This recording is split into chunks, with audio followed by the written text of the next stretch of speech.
मध्य प्रदेश में लोकसभा चुनाव से पहले दल बदल हो रहा है। कई नेता कांग्रेस छोड़कर बीजेपी में शामिल हो रहे हैं तो कई बीजेपी छोड़कर कांग्रेस में शामिल हो रहे हैं। वहीं अब मैहर विधानसभा सीट से बीजेपी की टिकट पर चुनाव जीत चुके नारायण त्रिपाठी को लेकर भी अब बड़ी खबर सामने आ रही है। दरअसल बीते साल हुए विधानसभा चुनावों में नारायण त्रिपाठी ने बीजेपी छोड़ अपनी पार्टी विंध्य जनता पार्टी से चुनाव लड़ा था और वो उस चुनाव में हार गए थे। लेकिन अब नारायण त्रिपाठी के भी पार्टी छोड़कर नई पार्टी से जुड़ने की जो अटकलें लगाई जा रही थी वो सही साबित हुई। नारायण त्रिपाठी बसपा में शामिल हो चुके हैं। मध्य प्रदेश विधानसभा चुनाव से पहले नारायण त्रिपाठी ने बीजेपी छोड़कर अपनी खुद की पार्टी बनाई थी। वहीं वो विधानसभा चुनाव भी अपनी ही पार्टी से लड़े थे, जहां उन्हें हार का सामना करना पड़ा। अब लोकसभा में नारायण त्रिपाठी के बसपा से टिकट पर सतना लोकसभा सीट से चुनाव लड़ने की अटकलें लगाई जा रही हैं। हालांकि नारायण त्रिपाठी के लोकसभा चुनाव लड़ने से बीजेपी उम्मीदवार गणेश सिंह की मुश्किलें बढ़ सकती हैं। गणेश सिंह और नारायण त्रिपाठी के बीच की अदावत पूरे विंध्य क्षेत्र में जाहिर है। दरअसल नारायण त्रिपाठी जब बीजेपी में थे तब भी वो अपनी ही पार्टी के सांसद के खिलाफ मोर्चा खोलते रहे।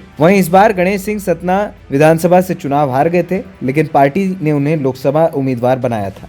नारायण त्रिपाठी ने अपने राजनीतिक जीवन की शुरुआत समाजवादी पार्टी से की थी। मैहर विधानसभा सीट से वो पहली बार 2003 में विधायक चुने गए। उन्होंने सपा के टिकट पर चुनाव जीता था। उसके बाद 2008 का विधानसभा चुनाव नारायण त्रिपाठी हार गए। 13 के विधानसभा चुनाव से पहले उन्होंने कांग्रेस की सदस्यता ली और कांग्रेस के टिकट पर विधानसभा चुनाव न सिर्फ लड़े बल्कि जीते। हालांकि नारायण त्रिपाठी ज्यादा लंबे समय तक कांग्रेस में नहीं रहे, इस्तीफा देकर बीजेपी में शामिल हो गए। 2018 के उपचुनाव में बीजेपी के टिकट पर उन्होंने जीत दर्ज की। 2018 का विधानसभा चुनाव भी बीजेपी के टिकट पर उन्होंने लड़ा और जीत हासिल की। लेकिन 2018 के विधानसभा चुनाव से पहले ही वो बीजेपी के खिलाफ बयानबाजी करते हुए अलग विंध्य प्रदेश की मांग करने लगे। 2018 के चुनाव से पहले उन्होंने विंध्य जनता पार्टी बनाई और उसी से चुनाव भी लड़े, लेकिन हार का सामना किया। वहीं नारायण त्रिपाठी विंध्य क्षेत्र के बड़े ब्राह्मण नेता हैं। नारायण त्रिपाठी की बसपा में शामिल होने से ब्राह्मण वोट बैंक शिफ्ट हो सकता है। विधानसभा चुनाव में इसका असर देखने को मिला था। सतना विधानसभा सीट से बीजेपी ने गणेश सिंह को उम्मीदवार बनाया था। टिकट नहीं मिलने से बीजेपी नेता शिवा चतुर्वेदी ने बगावत कर बसपा का दामन थाम लिया था।